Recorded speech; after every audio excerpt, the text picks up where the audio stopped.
Dear students, बच्चों DN brand organic chemistry में आप लोगों का स्वागत है।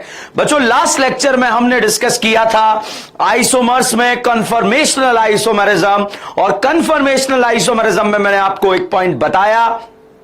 पॉइंट क्या था कि ऐसे आइसोमर जो रोटेशन से अराइज होते हैं, जो फ्री रोटेशन से अराइज होते हैं, उन्हें हम कन्फर्मेशनल आइसोमर्स बोलते हैं। अब अगर फ्री रोटेशन से अराइज हो रहे हैं और उन्हें हम कन्फर्मेशनल आइसोमर्स या कन्फर्मेशनल आइसोमेरिज्म बोल रहे हैं, तो फिर कहानी कैसे आगे बढ़ेगी, इसके बारे में हमने बात करी। मैंने आपको न्यूमान बताया, मैंने आपको सोहर्स बताया। मतलब अगर फ्रंट से देखा तो उसे न्यूमान बोला, साइड से देखा तो सोहर्स बोला, और अगर उसे जो है किसी और तरीके से देखा तो वो क्या होगा, वो मैं आगे डिस्कस करूंगा। तो बच्चों मैंने आपको न्यूमान बताया, सोहर्स बताया, और उसके बाद फ्री रोटेशन कर करके मैंने आपको बताया कि भाई कार्बन कार्बन के बीच में जब फ्री रोटेशन होता है तो इस रोटेशन के दौरान एट अ टाइम इक्लिप्स्ड और एट अ टाइम स्टैगर्ड बन रहे होते हैं। ठीक है, at a time eclipsed, at a time staggered बन रहे होते हैं। तो ये अभी इक्लिप्स्ड है, अभी घुमाया तो स्टैगर्ड है, फिर से घुमाया इक्लिप्स्ड है, फिर से घुमाया स्टैगर्ड है, फिर से घुमाया इक्लिप्स्ड है, फिर से घुमाया स्टैगर्ड है। ठीक है, अब इस रोटेशन के दौरान बॉन्ड एक दूसरे के पास आ रहे हैं, तो ये बॉन्डेड इलेक्ट्रॉन जब एक दूसरे के पास आएंगे तो एक दूसरे को रिपेल करेंगे। रिपल्शन से एनर्जी बढ़ेगा, और एनर्जी बढ़ेगा तो स्टेबिलिटी जो है वो कम हो जाएगा। तो जब एनर्जी बढ़ेगा तो स्टेबिलिटी कम हो जाएगा, यहां पर हमने बात करी। मतलब इस पूरे टॉपिक में कन्फर्मेशनल आइसोमेरिज्म में अगर कोई क्वेश्चन पूछा जाएगा तो वो स्टेबिलिटी से रिलेटेड क्वेश्चन पूछा जाएगा।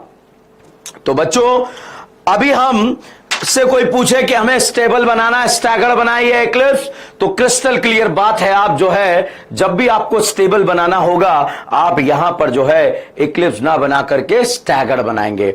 बट स्टैगर्ड में जो है आगे क्या बनाना होता है, तो इसके बारे में हम यहां पर आज बात करेंगे। क्या बात करेंगे देखिएगा, हम एक एनालिसिस करेंगे और उस एनालिसिस को बोलेंगे conformational analysis of butane. Conformational analysis of butane. हम ब्यूटेन का जो है कॉन्फर्मेशनल एनालिसिस करेंगे, और इस एनालिसिस को करके हम पता लगाएंगे कि स्टेबिलिटी और एनर्जी के अंदर क्या क्या चेंजेस आ रहे हैं। तो सबसे पहले बच्चों अगर ब्यूटेन के बारे में बात करें तो दिस इज द ब्यूटेन। अब इस ब्यूटेन में आप किसी भी एक करीना को फ्रंट मान लीजिए, किसी भी एक करीना को बैक मान लीजिए। मान लीजिए आपने इसको फ्रंट माना तो इसके बगल वाली को बैक मानना पड़ेगा। मान लीजिए आपने जो है इस वाली करीना को फ्रंट माना तो इसके बगल वाली को बैक मानना पड़ेगा। मैंने सिमेट्रिकली डिवाइड कर लिया। इस फ्रंट करीना पर 2 हाइड्रोजन और एक CH3 कनेक्टेड है, इस बैक करीना पर 2 हाइड्रोजन और एक CH3 कनेक्टेड है। तो यहां पर अगर इसका मैं न्यूमान प्रोजेक्शन बनाऊं तो front carbon represented by dot, इस डॉट से एक CH3 एंड 2 हाइड्रोजन यहां पर प्रेजेंट है, and back carbon represented by circle, तो सर्कल से रिप्रेजेंट कर दिया। अब इस बैक करीना से भी एक CH3 और 2 हाइड्रोजन प्रेजेंट है, तो यहां पर एक CH3 और 2 हाइड्रोजन कनेक्ट कर दिए। तो front carbon, back carbon, front carbon represented by dot, back carbon represented by circle. तो इस तरह से हमने यहां पर ये फोटो बना दिया है, और फोटो बनाने के बाद जो स्ट्रक्चर यहां पर बना, यहां पर theta is equal to 0 degree है, क्योंकि आगे वाले बॉन्ड और बीच वाले बॉन्ड के पीछे वाले बॉन्ड के बीच का एंगल 0 डिग्री है।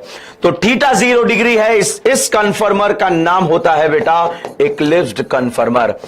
अब हम क्या करेंगे बेटा, इस इक्लिप्स्ड कन्फर्मर में अगर हम बात करें, ये बॉन्डेड इलेक्ट्रॉन एक दूसरे के पास हैं, इन इलेक्ट्रॉन के बीच में लगने वाले रिपल्शन का नाम है टॉर्सनल स्ट्रेन। ये बॉन्डेड इलेक्ट्रॉन एक दूसरे के पास हैं, इनके बीच में लगने वाले रिपल्शन का नाम है टॉर्सनल स्ट्रेन। हम यहां पर क्या करने वाले हैं, किसी भी एक कार्बन को रोटेट करने वाले हैं, किसी भी एक कार्बन को जो है कांस्टेंट करने वाले हैं। जैसे मैंने यहां पर यह स्ट्रक्चर बनाया जिसमें मैंने ब्यूटेन का एनालिसिस करने जा रहा था, तो बच्चों जब ब्यूटेन का एनालिसिस में करने जा रहा था तो एक बात ध्यान रखिएगा, ये फ्रंट माना ये बैक माना, तो अगर आपसे कोई पूछे सर कौन सा फ्रंट माने कौन सा बैक माने, कोई सा भी मान लो कोई फर्क नहीं पड़ेगा, मगर आपको नहीं मानना पड़ेगा क्योंकि आपको तो एग्जामिनर 4 ऑप्शन देगा, मतलब वो मान कर देगा। तो भैया जिसको फ्रंट माना, जिसको आपने फ्रंट माना उस पर एक CH3 और 2 हाइड्रोजन कनेक्टेड है। तो एक बात ध्यान रखना बेटा, फ्रंट कार्बन के बॉन्ड फ्रंट से जोड़ना and back carbon represented by circle, back carbon के बॉन्ड जो है बैक कार्बन से कनेक्ट करना। तो front carbon represented by dot, back carbon represented by circle.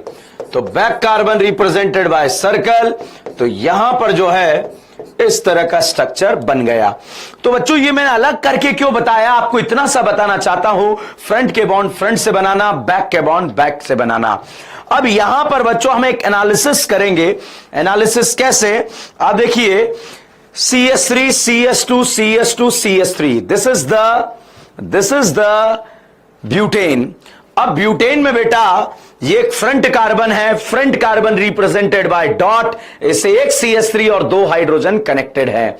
इसी तरह से ये बैक कार्बन है, ये फ्रंट कार्बन है, ये बैक कार्बन है, back carbon represented by circle and इस बैक कार्बन से भी बेटा एक CH3 और 2 हाइड्रोजन कनेक्टेड है। अब हम यहां पर क्या करेंगे, किसी भी एक कार्बन को कांस्टेंट करेंगे और एक को रोटेट करेंगे,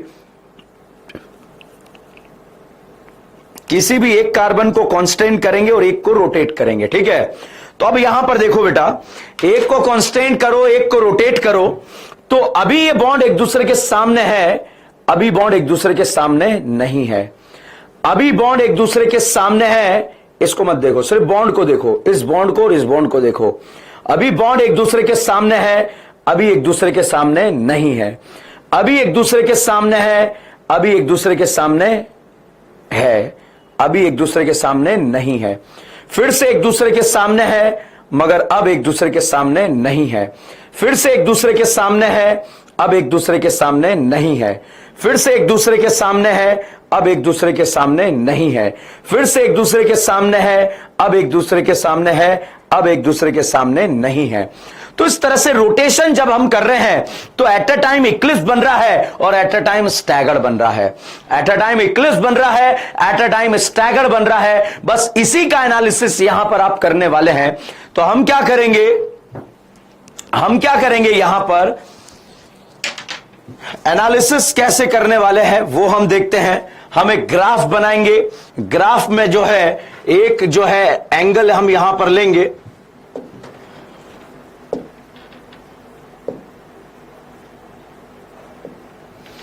देखो हम क्या करेंगे बच्चों, एक ग्राफ बनाएंगे। ग्राफ में एक एंगल लेंगे alpha, this is called rotational angle.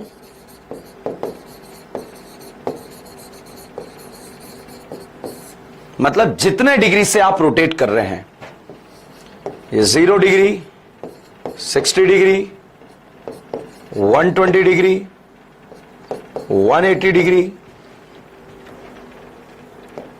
240 degree, 300 and 360।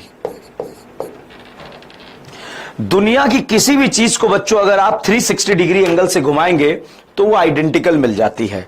जैसे हम क्या करने वाले हैं, किसी भी एक कार्बन को कांस्टेंट कर एक को रोटेट करने वाले हैं। जैसे मैंने फ्रंट कांस्टेंट कर दिया, बैक घुमा दिया 60 डिग्री से, फिर से फ्रंट कांस्टेंट कर दिया, बैक घुमा दिया, अब तक 120 डिग्री से घूम गया। फिर से फ्रंट कांस्टेंट कर दिया, बैक घुमा दिया, 180 डिग्री से घूम गया। 180 पर दोनों एक दूसरे के अपोजिट आ गए।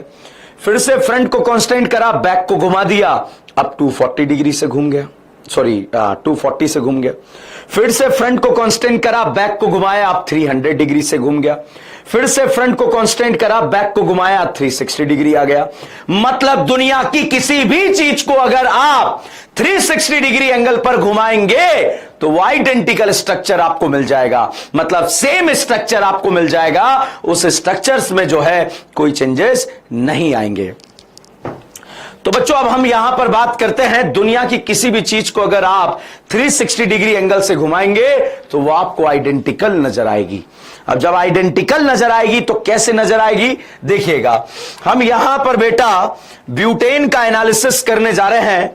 ये ब्यूटेन का स्ट्रक्चर मैंने आपको बनाया, ये ब्यूटेन का structure CH3 CH2 CH3, front carbon represented by dot, back carbon represented by circle. तो बच्चों यहां पर आप क्या कर रहे हैं, front carbon represented by dot and back carbon represented by circle. तो फ्रंट कार्बन डॉट से रिप्रेजेंट करा, बैक कार्बन को सर्कल से रिप्रेजेंट कर दिया, CH3 के सामने CH3 लगा दिया, H के सामने H लगा दिया, H के सामने H लगा दिया। ये इक्लिप्स कन्फर्मर मैंने कन्फर्मेशन यहां पर हमने बना दिया है। यहां पर बेटा अभी आगे वाले बॉन्ड पीछे वाले बॉन्ड के बीच का एंगल 0 डिग्री है और अब तक हमने कोई रोटेशन भी नहीं करा है, तो रोटेशनल एंगल भी यहां पर 0 डिग्री है। तो फ्रंट कार्बन को कांस्टेंट करेंगे, बैक कार्बन को रोटेट करेंगे और देखेंगे कि स्टेबिलिटी और एनर्जी में क्या क्या चेंजेस आते हैं। जब मैं फ्रंट को कांस्टेंट करने वाला हूं तो मैंने सारे फ्रंट एक साथ बना दिए। जब आप नोट कर रहे होंगे तब भी सारे फ्रंट कार्बन आप जो है एक साथ यहां पर ड्रॉ करेंगे, और जब एक साथ ड्रॉ करेंगे तो कैसे होगा देखते हैं।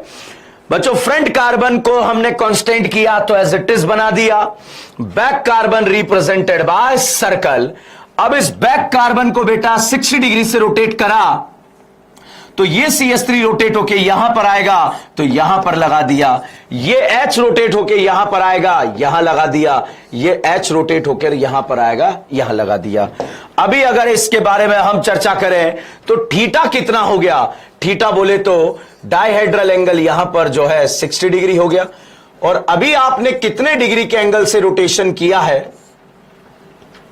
तो अल्फा रोटेशनल एंगल भी यहां पर 60 है भाई, ध्यान रखना 60 दिख नहीं रहा होगा तो 60 डिग्री से आपने रोटेट करा। अगेन बच्चों फ्रंट कार्बन को कांस्टेंट करेंगे, बैक कार्बन को रोटेट करेंगे, और जब हम यहां पर बैक कार्बन को रोटेट करेंगे, वेट,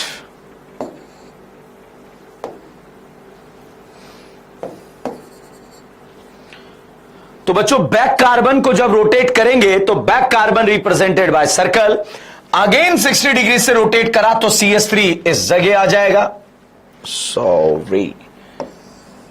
CH3 इस जगह आ जाएगा, H यहां आ जाएगा और ये H यहां आ जाएगा। वापस थीटा बॉन्ड के बीच का एंगल जो है 0 डिग्री हो गया। अब तक रोटेशन के बारे में बात करें अल्फा तो 120 डिग्री हो गया। तो हम फ्रंट कार्बन को कांस्टेंट कर रहे हैं, बैक कार्बन को रोटेट कर रहे हैं, फ्रंट को कांस्टेंट कर रहे हैं, बैक को रोटेट कर रहे हैं। बैक को 60 से रोटेट करा, CH3 यहां आया, फिर से 60 से रोटेट करा, यहां आया। तो इस तरह से अब तक रोटेशनल एंगल जो है 120 डिग्री हो चुका है। अगेन बच्चों फ्रंट को कांस्टेंट कर बैक को रोटेट करेंगे, तो जैसे ही बैक रोटेट करेंगे CH3 रोटेट होकर इस जगह आ जाएगा, तो CH3 यहां आ गया, H यहां आ गया, ये H यहां आ गया। तो अब अगर हम चेक करें यहां से यहां आने पर अगर हम देखें तो अगेन थीटा जो है वो 60 डिग्री हो गया है और अब तक रोटेशन जो है 180 डिग्री हो गया है। 180 डिग्री अगर मैं आपको घुमा दूं तो आपकी मुंडी एक दूसरे के अपोजिट चली जाएगी या आपके अपोजिट चली जाएगी। तो बच्चों यहां से लेकर यहां तक मैंने 180 डिग्री से घुमा दिया, मतलब CH3 यहां से बिल्कुल अपोजिट चला गया। अगेन बच्चों फ्रंट कार्बन को कांस्टेंट करेंगे, बैक कार्बन को रिप्रेजेंट करा एंड बैक कार्बन को रोटेट किया तो ये रोटेशन होकर यहां पर आएगा और जैसे ही यहां पर आएगा तो यहां पर CH3, यहां पर H और यहां पर H। अब थीटा इज इक्वल टू बच्चों यहां पर 0 डिग्री हो गया। अल्फा रोटेशनल एंगल के बारे में अगर हम बात करें, रोटेशनल एंगल के बारे में अगर हम बात करें तो यहां पर रोटेशनल एंगल जो है वो हो चुका है अब तक 240 डिग्री। अगेन फ्रंट को कांस्टेंट करेंगे, बैक को रोटेट करेंगे, तो जब बैक कार्बन को रोटेट करेंगे तो बच्चों ये CH3 रोटेट होके यहां पर आएगा तो इस जगह CH3 आ गया, ये H यहां आ गया, ये H यहां आ गया। तो अगेन यहां पर जो है अल्फा अब 300 डिग्री हो गया और theta is equal to 60 degree हो गया। तो बच्चों यहां पर अगर आपसे पूछा जाए इस रोटेशन के दौरान अगर आप दोबारा से फिर रोटेट करते हैं तो वापस से बेटा ये CH3 इसके पीछे चला जाएगा तो 360 डिग्री रोटेशनल एंगल हो गया और 360 डिग्री पर आइडेंटिकल स्ट्रक्चर मिल जाता है। तो जब हम कंफर्मेशन यहां पर बना रहे हैं, उन कंफर्मेशन के क्वेश्चन को कैसे सॉल्व किया जाएगा वो इसके बाद डिसाइड हो जाएगा बच्चों। तो ध्यान दीजिएगा, front carbon represented by dot, back carbon represented by circle. सारे फ्रंट को एक साथ बना लिया। अब बैक कार्बन को मैं रोटेट करने लगा, back represented by circle, rotational angle कुछ नहीं करा तो 0 डिग्री और बॉन्ड के बीच का एंगल भी 0 डिग्री। अब हम बात करें बेटा, यहां पर फ्रंट को कांस्टेंट कर बैक को रोटेट करा 60 डिग्री से तो रोटेशनल एंगल 60 डिग्री आ गया और थीटा जो बॉन्ड के बीच का एंगल है वो भी 60 डिग्री आ गया। अगेन फ्रंट को कांस्टेंट कर बैक को रोटेट करा। जैसे ही बैक को यहां पर रोटेट करा बच्चों, रोटेट करने के बाद अगर आप यहां पर देखेंगे तो जैसे ही रोटेशन करा तो ये 120 डिग्री रोटेशनल एंगल हो गया। फिर से फ्रंट कांस्टेंट, बैक को रोटेट करा तो ये CH3 यहां आ गया, मतलब 180 डिग्री हो गया। फिर से रोटेट करा, CH3 यहां आ गया, यहां से वापस से theta is equal to 0 degree हो गया। रोटेशनल एंगल यहां पर जो है वो 240 डिग्री हो गया। फिर से रोटेट करा 300 डिग्री और फिर से रोटेट करेंगे तो आइडेंटिकल स्ट्रक्चर यहां पर मिल जाएगा। तो बच्चों यहां पर हमने बात करी, ये रोटेशन वगैरह कर दिया। तो जब ये रोटेशन यहां पर हमने किया तो इस रोटेशन के दौरान एट अ टाइम इक्लिप्स मिला, एट अ टाइम स्टैगर्ड मिला। ये इक्लिप्स स्टैगर्ड। अगर कोई आपसे पूछ ले कि भैया बताओ इक्लिप्स ज्यादा स्टेबल होता है या स्टैगर्ड ज्यादा स्टेबल होता है, तो बच्चों अगर यहां तक की कहानी के बात हम करें तो हमें इतना सा पता है, staggered form is more stable then eclipsed form. बच्चों कोई हमसे पूछ ले कि एनर्जी किसकी ज्यादा है, तो भैया अगर स्टेबिलिटी स्टैगर्ड की ज्यादा है तो एनर्जी जो है इक्लिप्स्ड की ज्यादा है। तो eclipsed is more stable then staggered form. तो हम इतना सा यहां पर कह सकते हैं कि भैया जो स्टैगर्ड है वो ज्यादा स्टेबल होगा इक्लिप्स से, तो एनर्जी किसकी ज्यादा होगी, इक्लिप्स की ज्यादा होगी। तो बच्चों अभी इस एनालिसिस में आप देखिए, इक्लिप्स स्टैगर्ड, जब ये रोटेशन हुआ तो एट अ टाइम इक्लिप्स बना, एट अ टाइम स्टैगर्ड बना और इस तरह से रोटेशन होता रहा। तो बच्चों जब रोटेशन होता रहा तो मान लीजिए इसको हमने नाम दे दिया E1, इसको नाम दे दिया हमने E2, इसको नाम दे दिया E3, इसको नाम दे दिया E4, इसको नाम दे दिया E5 और इसको नाम दे दिया E6। ठीक है, तो बताइए E मतलब एनर्जी। अगर मैं आपसे पूछूं इक्लिप्स का एनर्जी ज्यादा या स्टैगर्ड, तो आप कहेंगे सर इक्लिप्स। तो बच्चों क्या मैं ये कह सकता हूं क्या E1, E3, E5 का एनर्जी जो है E2, E4, E6 से ज्यादा होगा? सर बिल्कुल कहा जा सकता है। तो यहां पर बेटा हम ये कह सकते हैं कि E1, E3, E5 is greater than E2, E4, E6। इनका एनर्जी जो है वो ज्यादा रहेगा। मतलब इनका एनर्जी क्यों ज्यादा रहेगा? क्योंकि इतना सा पता है ये इक्लिप्स्ड है और ये क्या है, स्टैगर्ड है।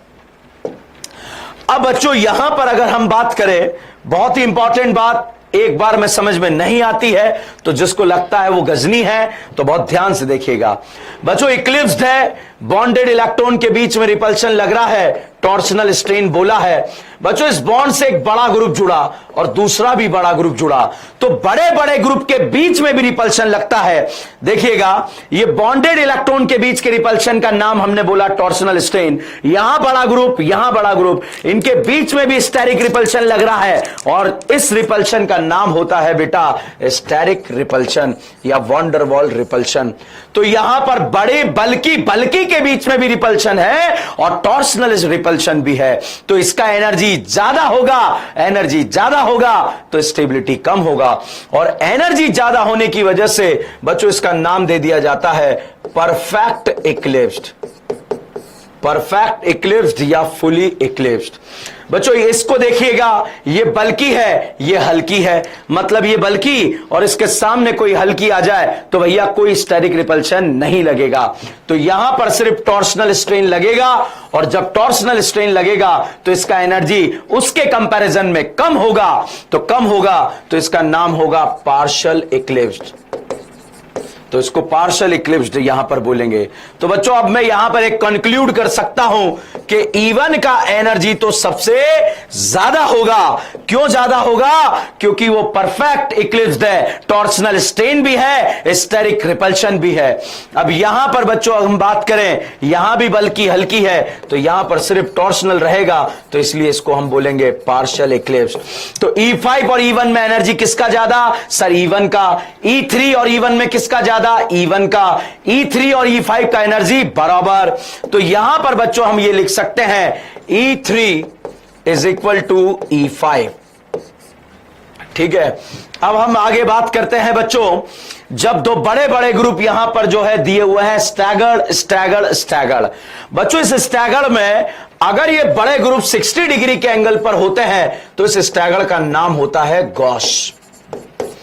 इस स्टैगर्ड फॉर्म में अगर बड़े बड़े ग्रुप 60 डिग्री के एंगल पर होते हैं तो इसका नाम होता है गॉस। और अगर ये बड़े बड़े ग्रुप 180 डिग्री के एंगल पर होते हैं तो इस स्टैगर्ड का नाम होता है आंटे। तो बच्चों ये गॉस है, ये गॉस है, ये आंटी है। यहां पर ये बल्कि एक दूसरे से 60 डिग्री के एंगल पर हैं, और जब 60 डिग्री के एंगल पर हैं तो थोड़ा स्टेरिक फील होगा। यहां पर बात करें, ये बल्कि 60 डिग्री के एंगल पर है, थोड़ा स्टेरिक फील होगा। तो स्टेरिक यहां भी लगेगा, मगर ये दोनों बल्कि एक दूसरे के अपोजिट आ चुके हैं। तो आप देखिए, आप फटाफट से देखिए, कोई स्टेरिक रिपल्शन नहीं लग रहा है, और नहीं लग रहा है तो यहां पर कोई स्टेरिक रिपल्शन नहीं लगेगा। तो इसीलिए जो है हम यहां पर कह सकते हैं कि भैया E2 का एनर्जी और E6 का एनर्जी ज्यादा होगा E4 से। तो यहां पर एनर्जी के ऑर्डर में हम ऐसा लिखेंगे कि भैया E2 is equal to E6 greater than E4। तो ये एक एनर्जी का ऑर्डर आ गया, और जब ये एनर्जी का ऑर्डर यहां पर आया तो इससे ये एनालिसिस हुआ कि E1 का एनर्जी तो मैक्सिमम था, फिर उसके बाद E3 is equal to E5 आया, फिर उसके बाद E2 is equal to E6 आया, फिर उसके बाद E4 आया। ठीक है, तो ये एक ग्राफ हम यहां पर बनाने जा रहे हैं। जब रोटेशनल एंगल 0 डिग्री था तो एनर्जी E1 था। तो भैया जब रोटेशनल एंगल यहां पर 0 डिग्री था तो एनर्जी को E1 रखा, 0 डिग्री एनर्जी E1। नेक्स्ट, जब रोटेशनल एंगल 60 डिग्री था तो एनर्जी E2 था, मतलब यहां पर जब ये 60 डिग्री था तो एनर्जी E2 था। इसी तरह से बच्चों जब रोटेशनल एंगल जो है 120 हुआ तो एनर्जी E3 हो गया, तो यहां पर 120 पर जो है ये E3 हो गया। फिर अगेन जब रोटेशनल एंगल 180 हुआ तो एनर्जी E4 हो गया, तो ये 180 पर जो है E4 पर पॉइंट लगेगा। इसी तरह से बच्चों जब रोटेशनल एंगल जो है 240 हुआ तो एनर्जी E5 हो गया, तो 240 पर जो है एनर्जी जो है E5 हो गया।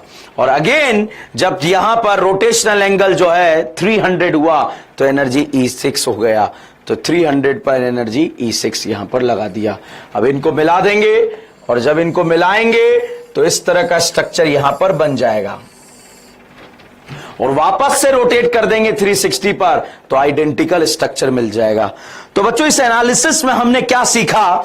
इस एनालिसिस में हमने इतनी सी बात यहां पर सीखी कि जब कभी भी जीवन में आपको कभी मोस्ट स्टेबल बनाना है तो भैया मोस्ट स्टेबल जो बनेगा उस मोस्ट स्टेबल का नाम होता है आंटे, और मोस्ट अनस्टेबल बनाना है तो उसका नाम होता है परफेक्ट इक्लिप्स्ड। परफेक्ट इक्लिप्स्ड का एनर्जी मैक्सिमम है। इस वाले स्ट्रक्चर का नाम होता है गॉस, और इस वाले का नाम होता है पार्शियल इक्लिप्स्ड। तो बच्चों इस एनालिसिस से हमें यह पता लगा, जब कभी भी अगर एग्जामिनर आपसे पूछे कि स्टेबल बनाइए तो स्टेबल में स्टैगर बनेगा या इक्लिप्स बनेगा, तो भाई साहब बिल्कुल क्रिस्टल क्लियर बात है। अगर एग्जामिनर हमें बोले कि स्टेबल बनाइए, तो स्टेबल अगर बनाना है तो भैया आप ध्यान रखिएगा, आप स्टैगर्ड बनाएंगे इक्लिप्स के कंपैरिजन में।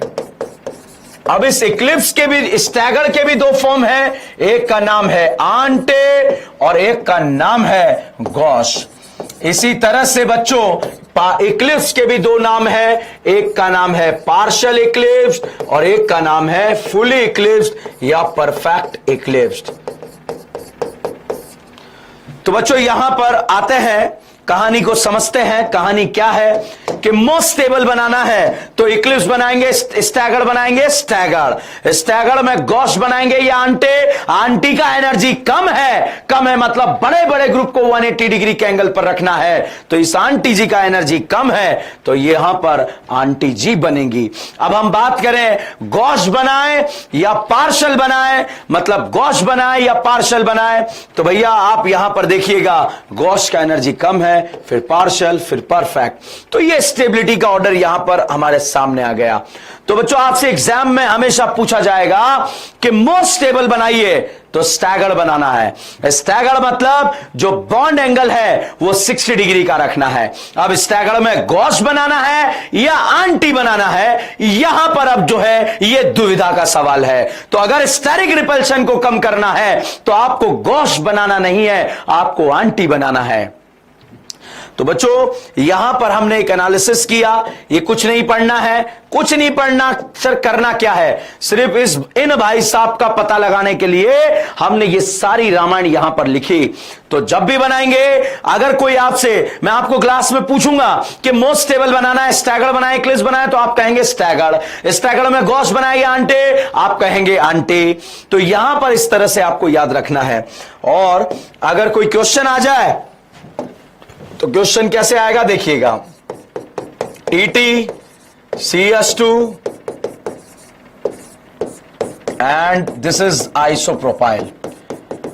बोला जाए इसका मोस्ट स्टेबल बनाइए, तो भैया मोस्ट स्टेबल में front carbon represented by dot, इससे एक इथाइल, एक H, back carbon represented by circle. अब बच्चों फटाफट से बताइए स्टैगर्ड बनाए या इक्लिप्स बनाए, तो आंसर आता है सर स्टैगर्ड बनाइए। स्टैगर्ड मतलब एंगल जो है 60 डिग्री का रखिए। अब स्टैगर्ड में जो है गॉश बनाए या आंटी बनाए, तो भैया मोस्ट बल्कि ग्रुप को एक दूसरे के अपोजिट ले जाना है। ये मोस्ट बल्कि ग्रुप है, अगर इसको यहां ले गए तो गॉश बन गया, थोड़ा थोड़ा स्टेरिक लगेगा, यहां भी लगेगा, इसलिए एक दूसरे के अपोजिट ले जाइए ताकि न रहेगा बांस न बजेगी बांसुरी, और बाकी के दो हाइड्रोजन ऐसे लग जाएंगे। तो बच्चों इस तरह से क्वेश्चन आप आसानी से सॉल्व कर सकते हैं और क्वेश्चन में आगे बढ़ा जा सकता है। तो बच्चों एक बात को बहुत अच्छे से गांठ बांध लीजिएगा, आपको याद क्या रखना है, एग्जामिनर आपसे पूछेगा कि मोस्ट स्टेबल बनाइए, तो मोस्ट स्टेबल में आप जो है इक्लिप्स बनाएंगे या स्टैगर्ड बनाएंगे, तो ध्यान दीजिएगा मोस्ट स्टेबल में आप जो है इक्लिप्स नहीं बनाएंगे, स्टैगर्ड बनाएंगे। स्टैगर्ड में गॉश बनाएंगे या आंटे। गॉश मतलब बड़े ग्रुप 60 डिग्री के एंगल पर गॉश, और अगर बड़े ग्रुप 180 डिग्री के एंगल पर तो बोलेंगे आंटे। बट इसमें हमें एक नोट यहां पर मेंशन करना पड़ेगा, और वो नोट क्या है, नोट है if hydrogen bonding is present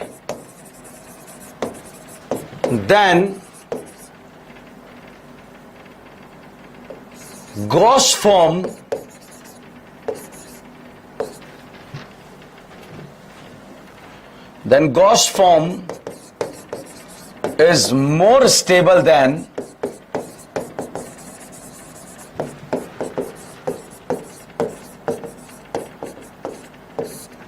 is more stable than ante.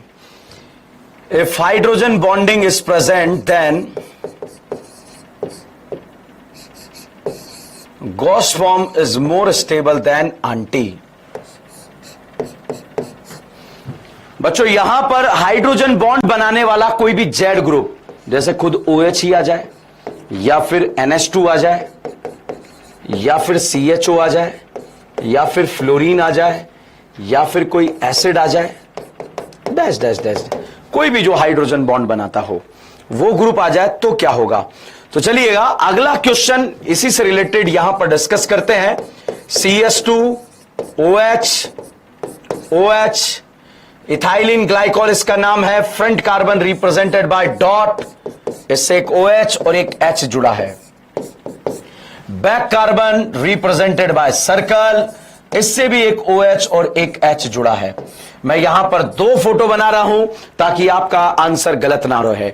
Front carbon represented by dot, front से एक OH, दो हाइड्रोजन जोड़ दिए। Back carbon represented by circle, तो बैक कार्बन जब सर्कल से रिप्रेजेंट करेगा तो भैया बैक कार्बन जब सर्कल से रिप्रेजेंट करेगा तो बैक से भी एक OH और एक दो हाइड्रोजन जुड़े हैं। तो अगर OH को यहां पर हमने जोड़ दिया 60 डिग्री पर तो यह बन गया बेटा गॉस। मान लीजिए इस बैक कार्बन से जुड़े हुए OH को मैंने अपोजिट जोड़ दिया तो यह बन गया आंटी। जनरली गॉस ज्यादा स्टेबल या आंटी, तो क्रिस्टल क्लियर है सर आंटी ज्यादा स्टेबल है।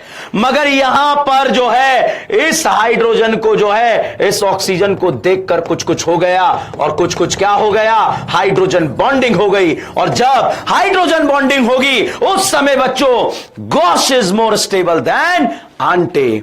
तो बच्चों अब क्या, अब तो दिमाग का दही हो गया, कोई दिक्कत नहीं है। दही होता है और उस दही में से निकलता है मक्खन, और मक्खन निकालने के लिए आपको करना क्या है, यहां पर इतना सा याद रखना है कि हाइड्रोजन बॉन्डिंग वालों को 60 डिग्री पर लगाएंगे, हाइड्रोजन बॉन्डिंग वालों को 60 डिग्री पर लगाएंगे और स्टेरिक रिपल्शन वालों को 180 डिग्री एंगल पर लगाएंगे।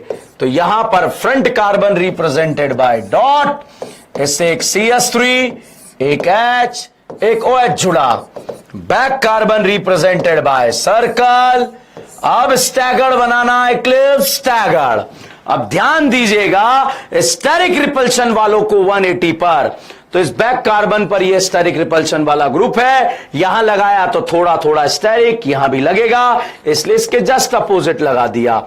तो भैया याद रख लेना, एक ट्रिक भी लिख लेना, स्टेरिक रिपल्शन वालों को 180 डिग्री पर लगाना है, लगा दिया साहब। हाइड्रोजन बॉन्डिंग वालों को 60 डिग्री के एंगल पर लगाना है, तो यह भी लगा दिया है साहब, 60 डिग्री के एंगल पर लगा दिया, और यह मोस्ट स्टेबल बन गया। तो इस तरह से आप बच्चों यहां पर क्वेश्चंस को बहुत आसानी से सॉल्व कर सकते हैं। और कल आपके टेस्ट में इस तरह के क्वेश्चन पूछे भी गए थे, मगर कोई दिक्कत नहीं है। जब तक के लिए बने रहिए, जुड़े रहिए, DN ब्रांड ऑर्गेनिक केमिस्ट्री, ठीक है बच्चों। अब बच्चों यहां पर जो है ये तो खत्म हुआ। 31 को बच्चों हम एक गेट टुगेदर पार्टी कर रहे हैं होटल क्लार्क इन कोटा। तो क्लार्क इन में जो है जितने भी DN ब्रांड के स्टूडेंट्स हैं हम सब वहां पर मिलेंगे। आप अगर आ रहे हैं तो कुणाल सर को अपना रजिस्ट्रेशन करा दीजिए, मतलब अपना नाम और अपना जो यहां का आईडी है वो उन्हें भेज दीजिएगा, ठीक है, ताकि हम जो है वहां पर एक स्मूथ प्रोसेस से मिल पाए। कुछ स्टूडेंट्स के मैसेजेस मिल चुके हैं जो आ रहे हैं, जो वहां पर पहुंच रहे हैं उन्हें DN ब्रांड टी शर्ट जो है वहां पर दिया जाएगा, तो मजे कीजिएगा, ठीक है बच्चों। तो चलिए तब तक के लिए बने रहिए, जुड़े रहिए, DN brand organic chemistry. Thank you so much.